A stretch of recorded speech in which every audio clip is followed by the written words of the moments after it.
Mateus 26, a partir do versículo 1, diz assim: Tendo Jesus concluído esses ensinamentos, declarou aos seus discípulos: Como sabeis, daqui a 2 dias a Páscoa será celebrada, e o Filho do Homem será entregue para ser crucificado.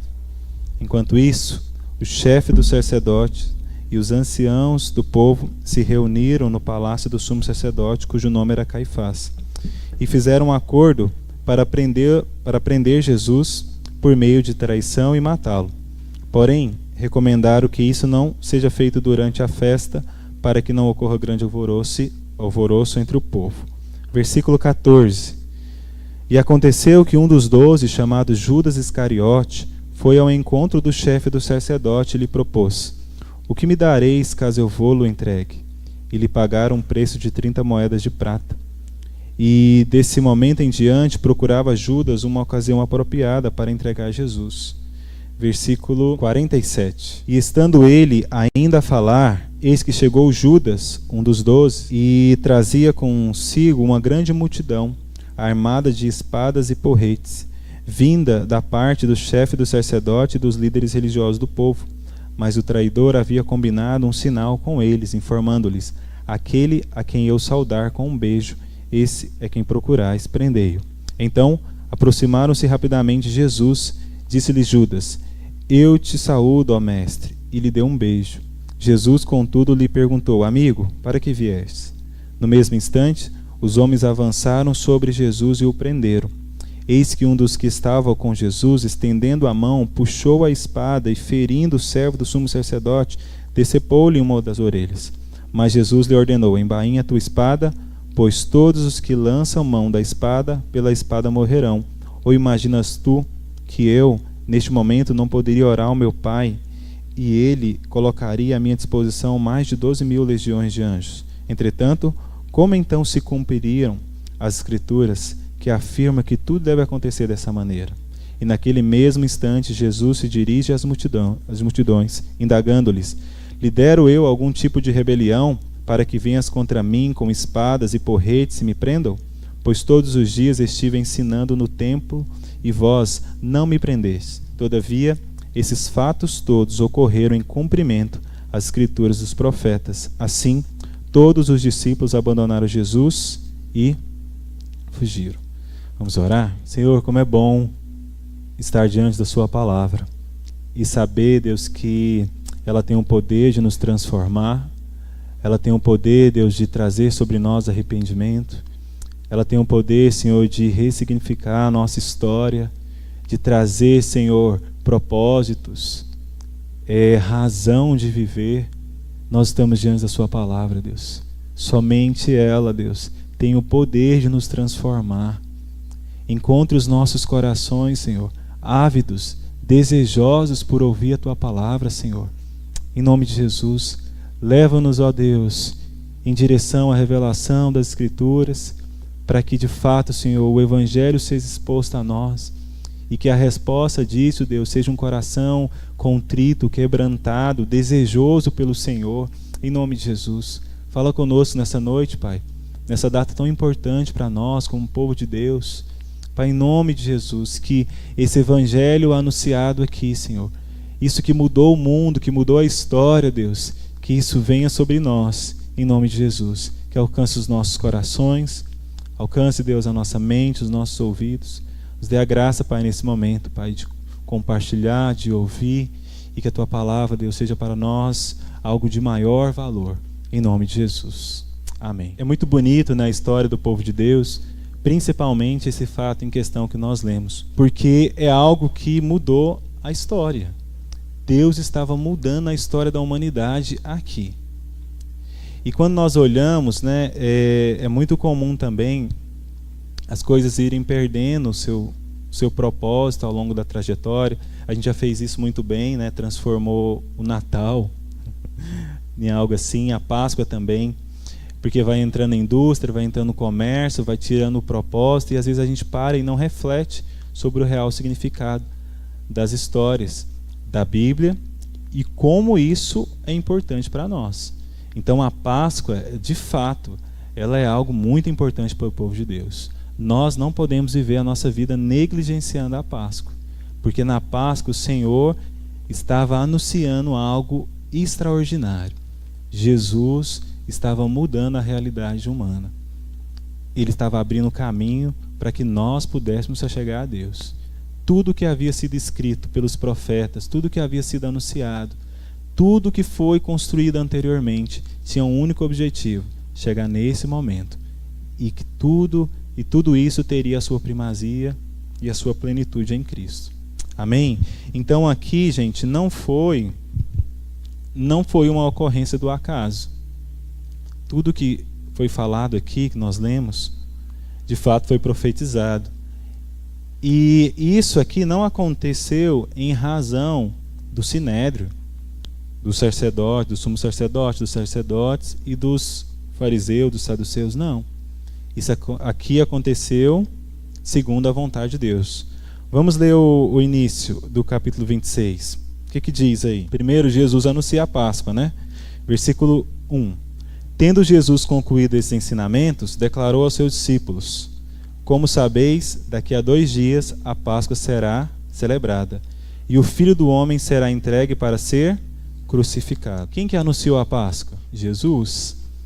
Jesus já estava preparando o terreno antes, não estava? Ele estava preparando os discípulos. A primeira vez que Jesus falou isso, falou da sua entrega, o que os discípulos fizeram? O Pedro, especificamente. Não, Jesus, o Senhor não. Qualquer um pode acontecer isso, mas com o Senhor, não. Porque, na verdade, eles projetaram Jesus, que seria um líder político e queria restaurar o reino de Israel. Isso vai acontecer? Evidente que sim. Mas aqui era uma mudança muito mais profunda. Era uma mudança no coração. O ser humano, ele literalmente estava com a sua mente bugada. Literalmente. A obra que precisava ser feita não era uma obra política, era uma obra no coração. Jesus estava... O sumo sacerdote rasgou as suas vestes, denunciando: ele blasfemou. Por que necessitamos de outras testemunhas? Eis que acabais de ouvir tal blasfêmia. O que Jesus falou? Ele falou mais uma vez a palavra. Se nós observarmos, não precisa abrir, mas um pouco antes, Jesus ele prega um sermão muito profundo, que é Mateus 24, quando ele fala o sermão escatológico de Cristo. Ele vai falar das coisas que virão. E ele fala umas coisas muito profundas. Aí ele fala assim, ó, da mesma forma, quando vir todos esses acontecimentos, sabeis que ele está muito próximo às portas. Com toda certeza vos asseguro que não passará essa geração até que todos esses eventos se realizem. O céu e a terra passarão, mas as minhas palavras jamais passarão. E Jesus ele estava nesse contexto aqui, muito próximo ali do seu sacrifício, falando sobre o seu retorno. Aí, aqui, Jesus, diante do sumo sacerdote, ele mais uma vez reafirma a sua palavra. E ao reafirmar a sua palavra, qual que foi a atitude do sumo sacerdote? Ele rasgou as suas vestes e falou: olha, blasfemou. Blasfemou porque ele tinha reafirmado a palavra. Então, tudo que estava ocorrendo aqui, gente, estava de acordo, em concordância com a palavra. Não tinha ninguém sendo pego de surpresa, não tinha nada de novidade, tudo estava indo muito bem, porque era a vontade de Deus que tudo se cumprisse nesse momento. E tudo que estava se cumprindo já havia sido prescrito pela palavra. Então ninguém estava sendo pego de surpresa. Embora era difícil entender o quão profundo era aquilo. Imagina, se coloca no lugar dos discípulos. A gente também fala: meu Deus, onde que eu vou? Onde que eu vou? Tem que correr. É agora que eu corro? É agora que eu ataco? Então, assim, se a gente se colocar no lugar dos discípulos, também seria muito difícil perceber toda aquela ocorrência. Mas a palavra estava se cumprindo. E era por isso que Jesus estava sacrificando. Porque era necessário ter um derramamento de sangue para que houvesse remissão dos pecados de toda a humanidade. Deus não estava salvando os evangélicos, Deus estava salvando toda a humanidade. Todos aqueles que creem em Jesus. Então ele estava fazendo algo absolutamente incrível, cumprindo a palavra. Amém? E nós lemos aqui um bom trecho a respeito de Judas. No versículo 14, vamos acompanhar a leitura. O pastor pregou sobre isso, então vou só ler, depois a gente vai para outra parte. E aconteceu que os 12, versículo 14, que um dos 12, chamado Judas Iscariote, foi ao encontro do chefe do sacerdote e lhe propôs: o que me dareis caso eu vou-lhe entregue? E lhe pagaram um preço, 30 moedas de prata. E desse momento em diante, procurava Judas uma ocasião apropriada para entregar Jesus. Agora vamos lá para o 47. E estando ele ainda a falar, eis que chegou Judas, um dos 12, e trazia consigo uma grande multidão armada de espadas e porretes, vinda da parte do chefe do sacerdote e dos líderes religiosos do povo. Mas o traidor havia combinado um sinal com eles, informando-lhe: aquele a quem eu saudar com um beijo, esse é quem procurais, prendei-o.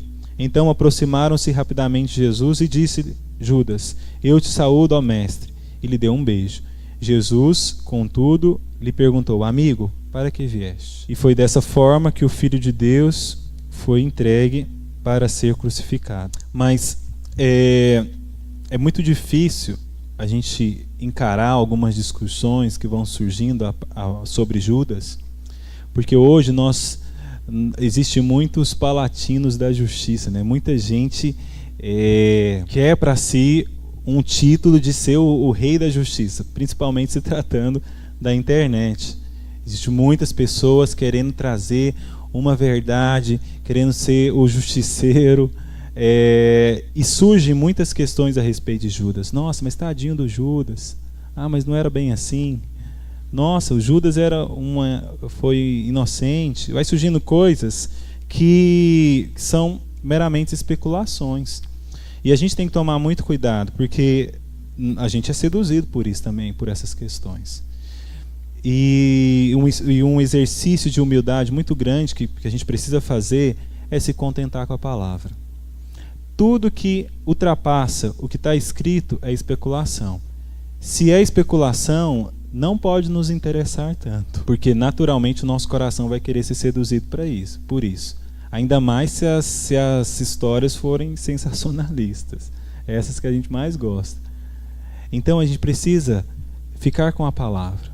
O fato é, o Filho de Deus foi entregue, Judas foi o traidor. E é muito mais interessante para a gente pensar no princípio que Jesus estava ensinando do que tentar ficar construindo teoria da conspiração ou criando algumas coisas assim que a palavra não dá margem para a gente. Então eu prefiro ter humildade em falar: olha, eu não sei, eu paro aqui. Mas existe um princípio que Jesus estava ensinando. Judas entregou Jesus, não entregou? Como Jesus recebeu Judas? Como um amigo. Falou: amigo, para que vieste? E aqui Jesus está ensinando um princípio. Para a gente entender esse princípio, a gente precisa retomar algumas coisas. Vamos lá para Gênesis, capítulo 3. Gênesis, o capítulo é o 3, o versículo é o 15. Depois nós vamos ler o 7. Gênesis 3, versículo 15. Diz assim: estabelecerei inimizade entre ti e a mulher, entre a tua descendência e o descendente dela. Portanto, este te ferirá a cabeça e tu lhe pecarás o calcanhar. Nós conhecemos muito bem a história da queda. Não conhecemos? Quem entregou o fruto? Eva para o Adão. Adão comeu. Ei, Adão. Nem pergunta também, né? Desligado de tudo, né? Mas ao fazer isso, o que eles estavam fazendo contra Deus? Pecando, né, Raiz? Pecando. E isso trouxe consequências terríveis para toda a humanidade, não trouxe? Mas agora, vamos pensar. Se Adão e Eva pecou contra Deus, o que era mais fácil ou o que era natural? Estabelecer inimizade entre o homem e Deus. Por quê? Eva e Adão pecou contra Deus. Sendo Deus justo, sendo Deus um Deus que tem regras, o que era mais fácil para Deus fazer? Falar: olha, eu vou estabelecer uma inimizade contra Adão e Eva. Deus fez isso. O que Deus fez com Adão e Eva? Deus trouxe para perto, não foi? Deus corrigiu o erro, mas Deus, até expulsando Adão e Eva do jardim, Deus estava revelando a sua graça. Porque o jardim era um lugar de comunhão. E é um lugar santo. Então Adão e Eva não podiam viver no jardim em pecado. Então, ao expulsar Adão e Eva do jardim, Deus estava cuidando de Adão e Eva. Porque o jardim é um lugar onde nós só conseguimos acessar A partir do perdão divino. E esse perdão foi oferecido em Cristo. Então, isso é sinal da graça de Deus. Nós temos uma visão errada também. Nossa, parece que existe dois deuses, né? O Deus do Antigo Testamento e o Deus do Novo Testamento. O Deus do Antigo Testamento é o maldoso. O do Novo Testamento é o bonzinho. Gente, isso aqui não é bondade. Deus, se ele colocasse Adão e Eva contra ele estava sendo justo. Ele estava cumprindo a sua justiça, mas ele não fez isso. Isso é sinal da graça. Isso aqui aponta para uma obra muito maior que iria se cumprir em sua totalidade em Cristo. Então, a não estabelecer inimizade entre ele e Adão e Eva, entre o homem, isso é sinal da graça. Só que Deus estabelece inimizade contra quem? Fala aí no texto, hein? Entre a mulher, a descendência e a serpente. O texto ainda fala assim, ó, entre a tua descendência e o descendente dela. Portanto, esse ferirá a cabeça e tu lhe picarás o calcanhar. Então, existe uma inimizade do homem com a serpente. Existe uma inimizade entre o homem e a serpente. É por isso que essas coisas muito dissonantes, já viu? Que uma pessoa para se converter a um mal, gente, pensa no mal mesmo. Quando a gente pensa nisso, pensa no satanismo. Você conhece muito satanista? Eles são bem camuflados, né? Mas a gente não tem notícia de muitos. Porque é um esforço muito grande, cara, para você virar algo assim tão terrível. Porque Deus estabeleceu uma inimizade tão evidente que até nós, mesmo longe de Cristo, o senso humano, o senso comum do homem, ele não permite certas coisas. E a gente não se entrega facilmente à maldade assim. Tem que ter um esforço muito grande. É por isso que muitas essas coisas ocultas são seitas. Porque o que eles fazem ninguém pode ver, porque é muito terrível. A maldade ela é muito dissonante. Porque existe uma inimizade entre o homem e a serpente, entre o homem e o diabo. Amém, gente? Então Deus estabeleceu essa inimizade entre a serpente e o descendente da serpente, mas não estabeleceu inimizade com o homem. Agora, deixa aberto Gênesis. Agora vamos voltar lá para Mateus 26. Diz assim, Mateus 26, 31. Então Jesus lhes revelou: ainda esta noite todos vós me abandonareis, pois assim está escrito: ferirei o pastor e as ovelhas do rebanho serão afugentadas. Todavia, depois de ressuscitar, seguirei adiante de vós rumo a Galileia. Respondeu-lhe Pedro: ainda que venhas a ser motivo de escândalo para todos, eu jamais te abandonarei.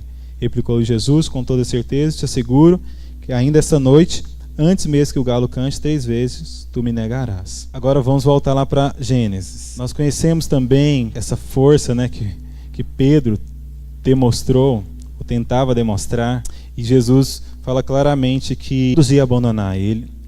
E Pedro falou: eu não. O Tiago, o João pode até abandonar, mas eu não. O que Pedro estava dizendo? Falou: olha, eu me garanto, Jesus. Com a minha força, do meu jeito, eu me garanto. Todo mundo aí pode abandonar, mas eu não. Aí, o que acontece? Pedro nega Jesus. Agora, vamos pensar também, não no fato da negação, mas no princípio. Agora, vamos lá para Gênesis 7. Diz assim: então, os olhos dos dois se abriram e perceberam que estavam nus. Em seguida, entrelaçaram folhas de figueira e fizeram cintas para cobrir-se. Isso aqui acontece depois da queda. Adão e Eva faz para si roupas, na tentativa de manter-se no jardim. O que habilitava Adão e Eva estar no jardim? A comunhão com Deus. Ao perceber que eles estavam nus, o que isso trouxe sobre Adão e Eva? Vergonha. Primeiro, trouxe vergonha entre eles. Aí eles constroem uma roupa para que não houvesse mais a vergonha entre eles. Só que essa vergonha foi suficiente para escondê-los ou para tirar essa vergonha perante Deus? Olha o versículo seguinte, versículo 8.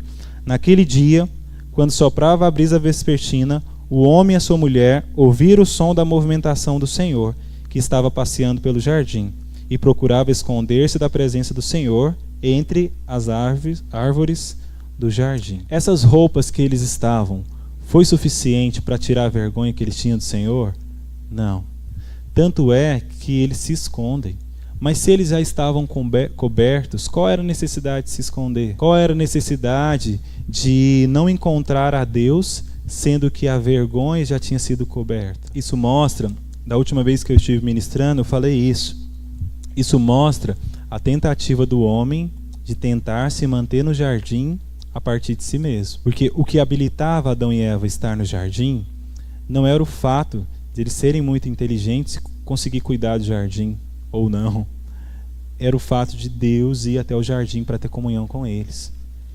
Então, eles construir roupas para eles, para ficar no jardim, perdia o sentido, porque a provisão já não era mais o Senhor. A provisão já não era mais a comunhão. A força que eles estavam demonstrando partia de si mesmo.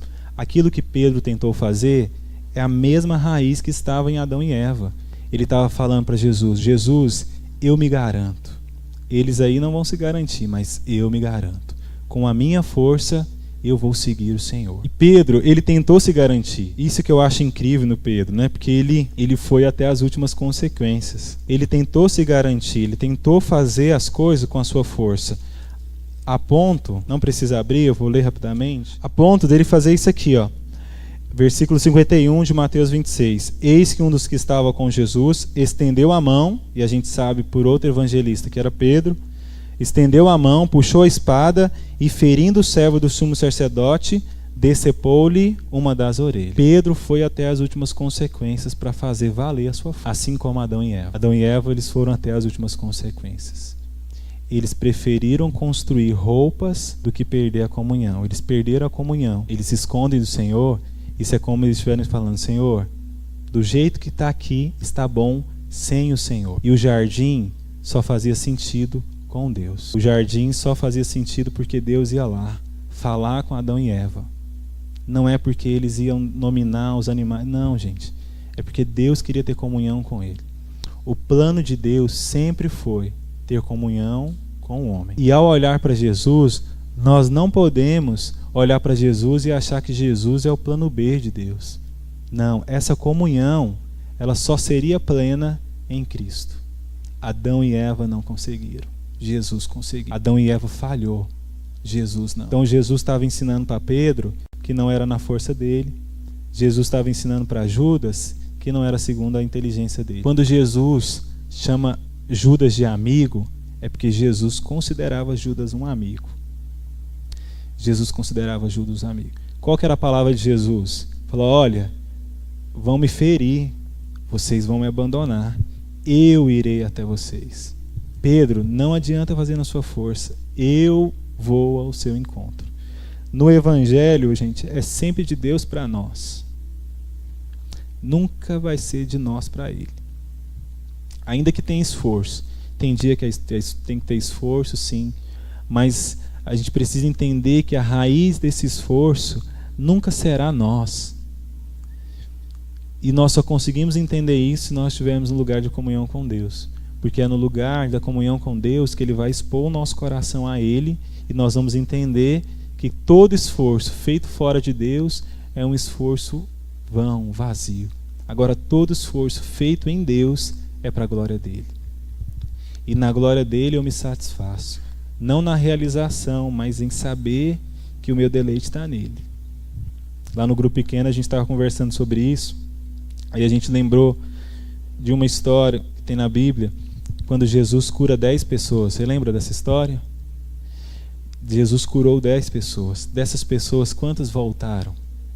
Uma pessoa. 10 pessoas foram beneficiadas, apenas uma alcançada. Porque essa pessoa que voltou, ela entendeu que o maior valor estava no retorno. Ela voltou por causa de Jesus. Ela não voltou porque ela foi curada. Ela não voltou porque ela ia ter os problemas dela resolvidos, porque ela já tinha sido curada. Ela voltou unicamente por causa de Jesus. E na caminhada com Cristo, nós só conseguimos anunciar a Páscoa, gente, se a gente retornar. Se a igreja não retornar ao Senhor, jamais nós vamos conseguir anunciar a Páscoa.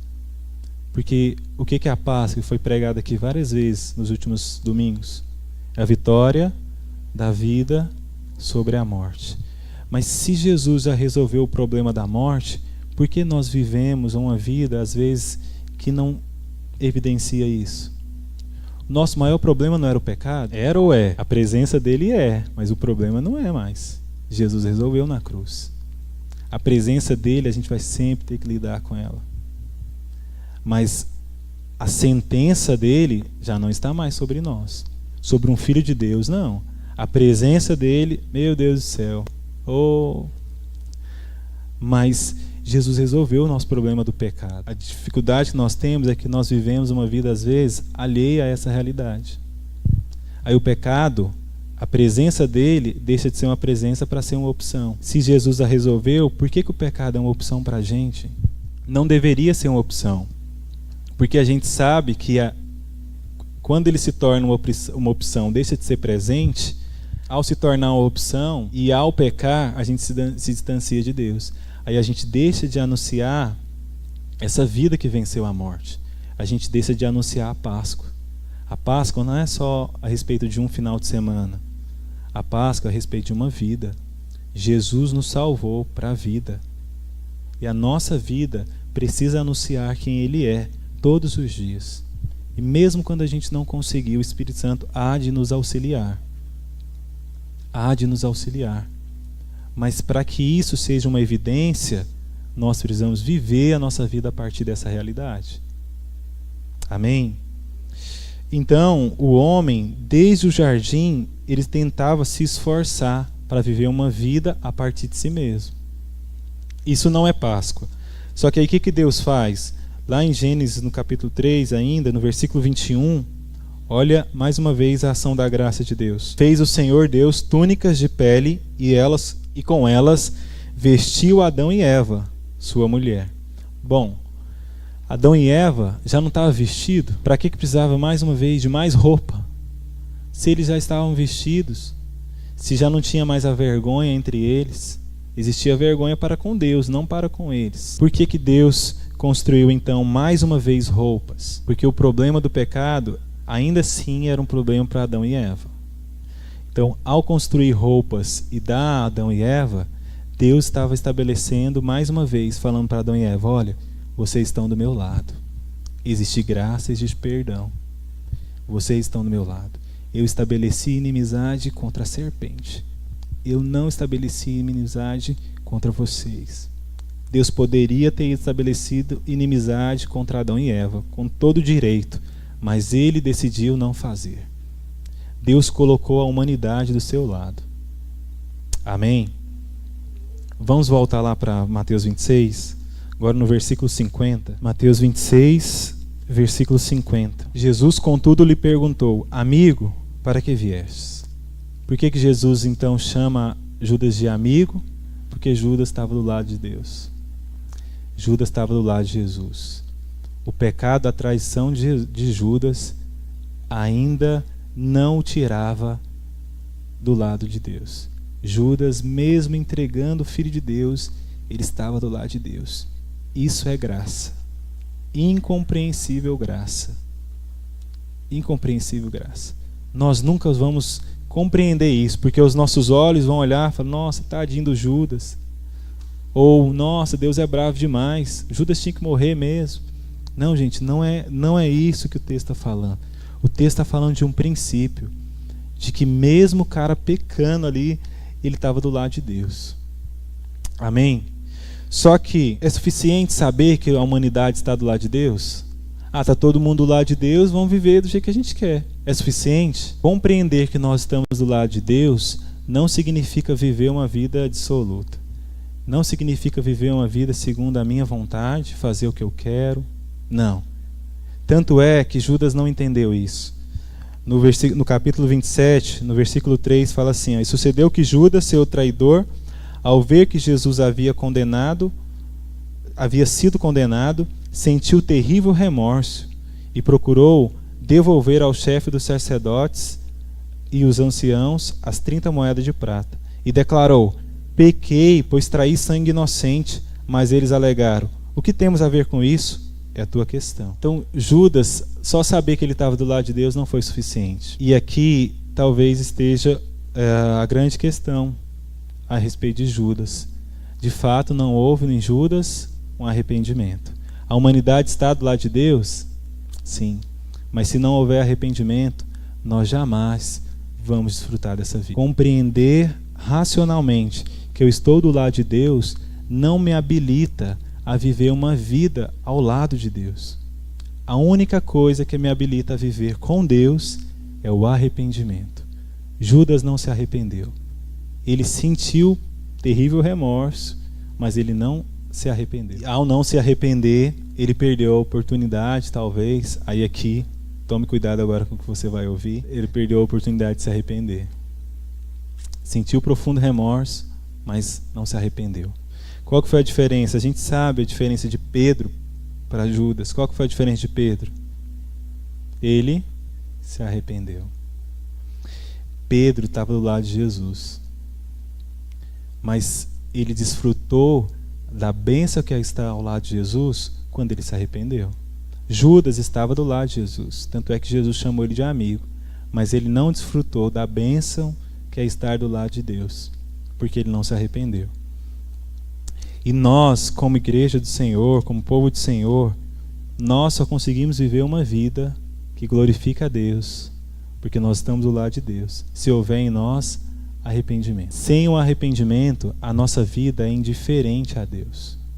Quando eu deixo de ter prazer em Deus, em suas coisas, porque falta em mim arrependimento. E aqui eu estou falando não é para colocar peso nem condenação sobre ninguém, avaliando a minha vida primeiramente. Mas o arrependimento, gente, lembra de Davi? Davi pecou, gente, mas como ele chegava diante de Deus, eu acho isso muito incrível em Davi. Falou: Senhor, eu pequei. Eu vou ler aqui, gente, para não ficar inventando. Olha aqui, depois de ele ter pecado, olha o que ele fala, Salmo 51, versículo 8. Faz-me voltar a ouvir júbilo e alegria, e os ossos que esmagaste exultarão. Esconde o rosto do meu pecado e apaga todas as minhas iniquidades. Ó Deus meu, cria em mim um coração puro, renova dentro de mim um espírito inabalável. Não me afaste da tua presença, nem retire de mim o teu espírito. Restitui-me a alegria da tua salvação e sustenta-me com o espírito disposto a obedecer. Isso é sinal de uma pessoa que se arrepende. Fala: Senhor, não me afasta da tua presença. Mas é muito difícil, gente, quando a gente acostuma a viver uma vida longe da presença de Deus. Isso para mim, eu falo: Deus tem misericórdia de mim. Eu não quero me acostumar, eu não posso me acostumar a viver uma vida longe de Deus, porque eu sei, cara, a maldade que habita no meu coração. Só que nós não podemos viver assim. E se a gente não viver dessa forma, de fato nós vamos anunciar a Páscoa. A Páscoa é a vitória da vida sobre a morte. É Jesus trazendo a vida de Deus, evidenciando a vida de Deus de forma plena, sem nenhuma razão, sem nenhuma dúvida. Para encerrar, vamos uma vez mais lá para Colossenses capítulo 1, Colossenses 1, 19. Diz assim: portanto, foi do agrado de Deus que nele habitasse toda a plenitude. Deus estava cumprindo a sua palavra em Jesus. Versículo 20. E por intermédio dele reconciliasse todas as coisas, tantas que estão na terra quanto as que estão nos céus, estabelecendo a paz pelo seu sangue vestido na cruz. E a vós outros, que também no passado ereis estranhos e inimigos de Deus, conforme demonstrado pelas obras más que praticáveis. Agora, entretanto, ele vos reconciliou no corpo físico de Cristo, por meio da morte, para vos apresentar santos, inculpáveis e absolvidos de qualquer acusação diante dele.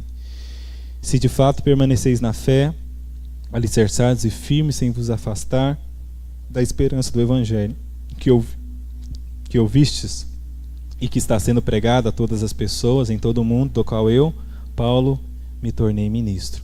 Isso é Páscoa. Nós éramos inimigos de Deus. A partir do sacrifício de Jesus, a nossa vida passou a nós passou então a fazer sentido essa nova realidade de vida.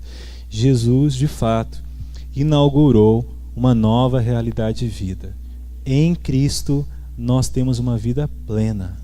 Em Cristo, o nosso Cordeiro Pascal, aquela vida que Adão e Eva não conseguiram viver, que eles foram falhos, em Cristo essa vida é possível.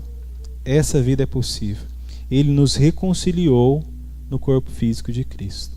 Amém? Eu me lembro de uma vez que o Kennedy estava ministrando, lá no Noroeste ainda, ele falando sobre o amor. Essa palavra foi uma palavra que me abençoou muito, muito mesmo. Ele falou sobre o amor, sobre os tipos de amor. E uma coisa que ele me falou assim que, nossa, que atingiu meu coração, é que ele falou que o oposto do amor não é o ódio. O oposto do amor é a indiferença. Quando eu ouvi isso, eu falei, caramba, Deus tem misericórdia de mim. Porque muitas vezes eu sou indiferente a algumas pessoas. E eu preciso me arrepender. E aquilo ali, gente, entrou assim como uma flecha no meu coração. O oposto do amor não é o ódio. O oposto do amor é a indiferença. As pessoas não conseguem odiar a Deus. Já viu alguém declarando verbalmente? Dificilmente. Na internet você vê, né? Você acha tudo na internet. Mas dificilmente uma pessoa expressa, fala que odeia a Deus. Porque essa lei que Deus colocou no nosso coração, ela pende sempre para o lado de Deus. Porque assim como nós lemos, nós estamos do lado de Deus, pela graça e misericórdia dele. Ele nos colocou do seu lado, apesar de nós. Só que nós corremos um grande risco de viver uma vida indiferente a Deus. Nós não vamos odiar a Deus, mas nós podemos viver uma vida indiferente a Deus. E eu não estou falando de ir na igreja, não é isso, gente. É na vida diária, na vida comum, nas coisas mais simples, mais singelas, nós corremos o risco de viver uma vida indiferente a Deus. Gente do céu, eu não quero me acostumar com isso. Deus tem misericórdia de nós, para que o nosso amor nos leve a amar a Deus cada dia mais, para que todos os dias nós venhamos anunciar quem Ele é. Páscoa. A vida venceu a morte, e essa vida evidencia na minha vida diária. Como eu trato a minha esposa, como eu lido com a minha filha, ela se evidencia. Mesmo quando eu erro, eu sei o caminho de volta. Arrependimento. Eu estou do lado de Deus. Meus irmãos, nós estamos do lado de Deus, mas a falta do arrependimento vai nos levar a viver uma vida indiferente a Deus. Não estou aqui falando de moralidade, apontando pecado e erro, não é isso. É da vida singela, do amor a Deus.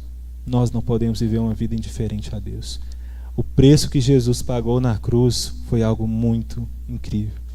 É algo tão profundo que a gente jamais nós vamos conseguir expressar. Seja a forma que for, nós jamais vamos conseguir entender ou expressar aquilo que Jesus fez na cruz. Mas o fato é, Ele estava inaugurando uma nova realidade de vida. Essa vida é possível em Deus. Amém?